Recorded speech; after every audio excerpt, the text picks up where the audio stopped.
You are in pain. You carry a wound from your past, a betrayal, a loss, a failure. It is a heavy weight in your chest, a ghost that haunts your quiet moments. And you have been given a single modern prescription for this ancient human ailment. The prescription is, talk about it. You are told that your healing is a story that must be told. You must share your trauma. You must express your pain. You must turn your inner darkness into a public narrative. You believe that to speak of the wound is to heal it. You believe that your pain, once spoken, will finally be seen, validated, and then somehow magically disappear. But what if you are wrong? What if the very act of speaking, of performing your pain, is not healing the wound? What if it is keeping it open? What if you are picking at the scab, over and over again, preventing it from ever truly closing? The modern world has sold you a simple and seductive lie. The lie is that all healing must be loud. The ancient Stoics knew a deeper, quieter, and far more difficult truth. The most profound transformations do not happen on a stage. They happen in silence. Today, we will challenge the cult of expression. We will expose the lie that has turned your healing into a performance. We will show you why your pain is not a story to be told to the world. It is a sacred text to be studied by you, and you alone. This is not a guide to suppressing your feelings. This is a guide to mastering them. It is the Stoics' forbidden path to a quiet, and therefore unbreakable kind of healing. Look at your own life with cold, clear eyes. Think of the wound you have spoken of the most, the story you have told again and again to friends, to family, to therapists.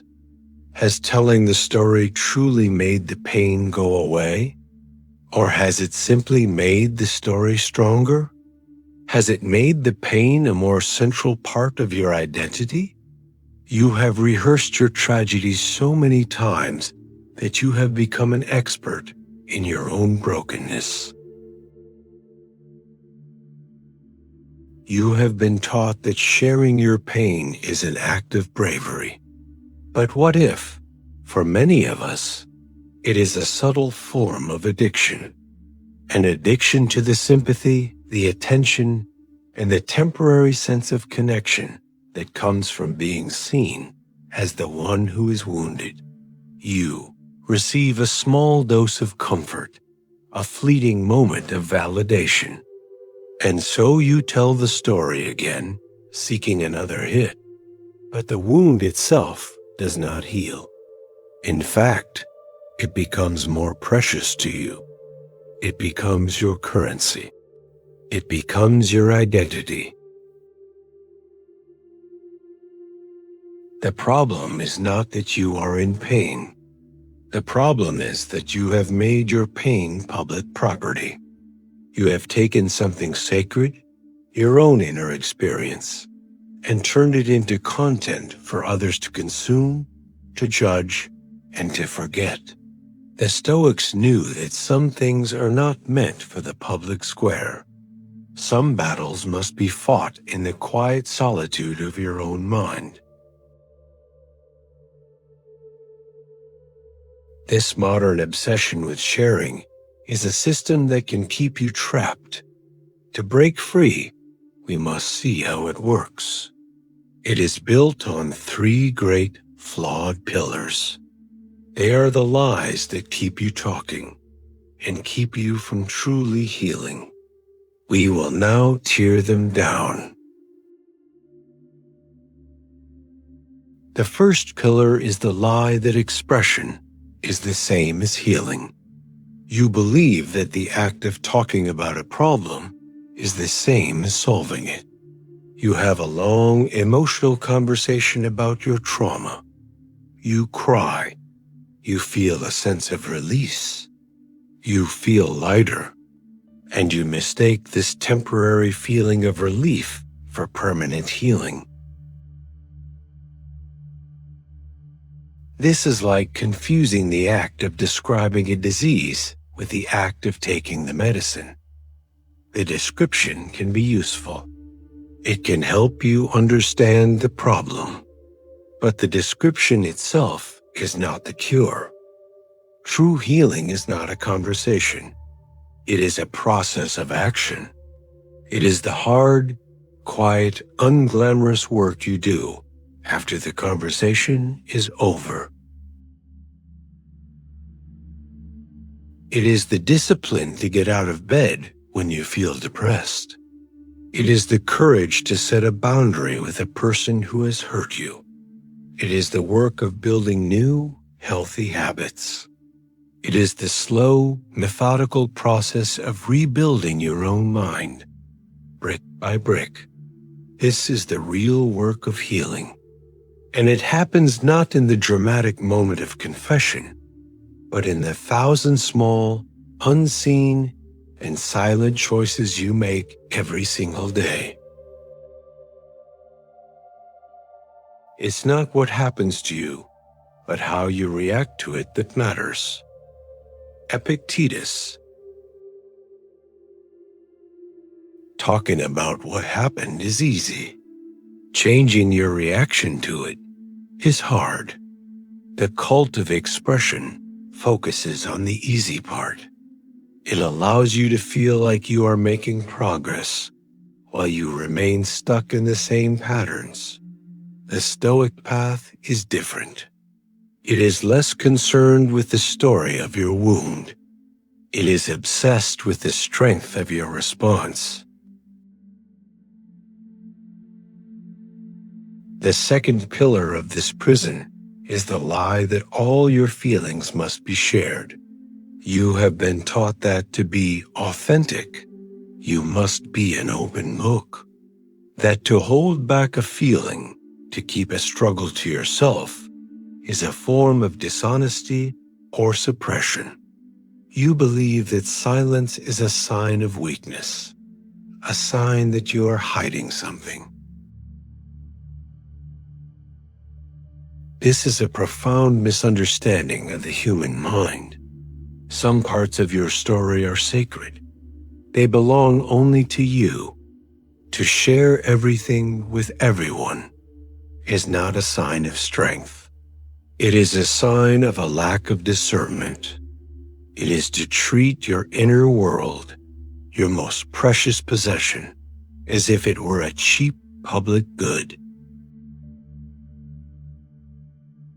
Be like the cliff against which the waves continually break, but it stands firm and tames the fury of the water around it. Marcus Aurelius. Think of what Marcus Aurelius meant. He did not say, "Tell everyone about the waves." He said, "Stand firm." He was not talking about suppression. He was talking about self-containment. He was talking about the ability to feel the full force of an emotion, the fury of the water, without letting it become a public performance. The cliff does not complain. It does not explain. It simply endures. And in that silent endurance, it finds its power.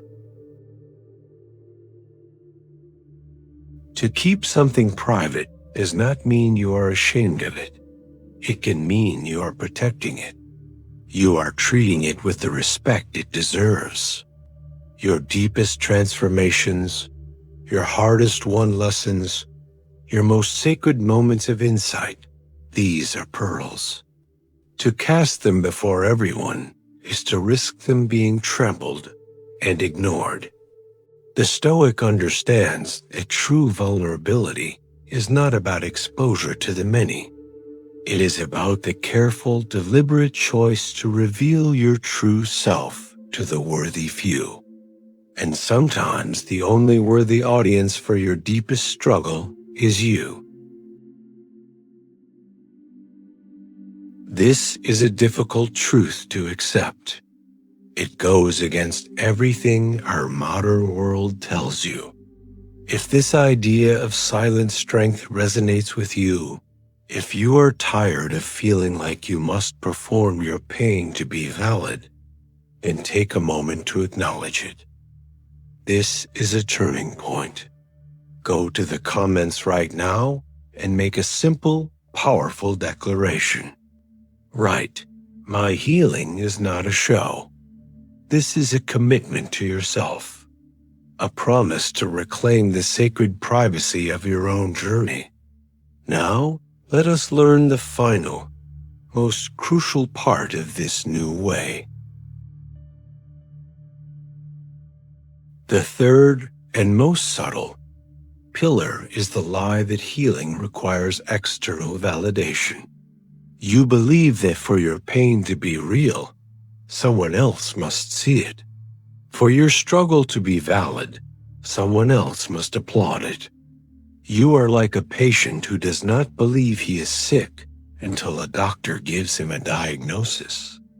You are outsourcing the reality of your own experience. This is the most dangerous dependency of all.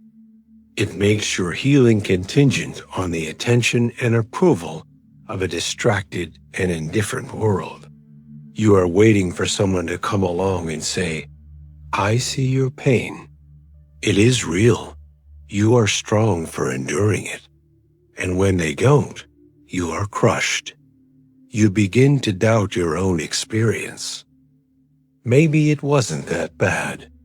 Maybe I am overreacting. The Stoic path is the path of radical self-reliance. It is the journey to becoming your own primary witness. It is the process of learning to validate your own experience without needing a single other person to co-sign it. You were there. You felt it. It was real. That is enough. Your pain does not need an audience to be valid. Your growth does not need applause to be real. You are the one who is living inside your mind. You are the only one who knows the true weight of your thoughts. You are the only one who feels the true depth of your feelings. You have been the sole witness to your own life from the very beginning. This is not a curse. This is a gift. It means you are the one with the power. You are the one who gets to write the story. You are the one who gets to decide what it all means. When you stop waiting for the world to see your scars, you can finally start to heal them. You stop reopening the wound to show it to new people. You allow it to close. You allow it to form a scar. And that scar is not a symbol of your brokenness to be displayed for sympathy. It is a private symbol of your strength, a reminder of a battle you fought and won in the quiet of your own soul. Now we arrive at the great liberating truth, the final reframing that will transform your relationship with your own pain.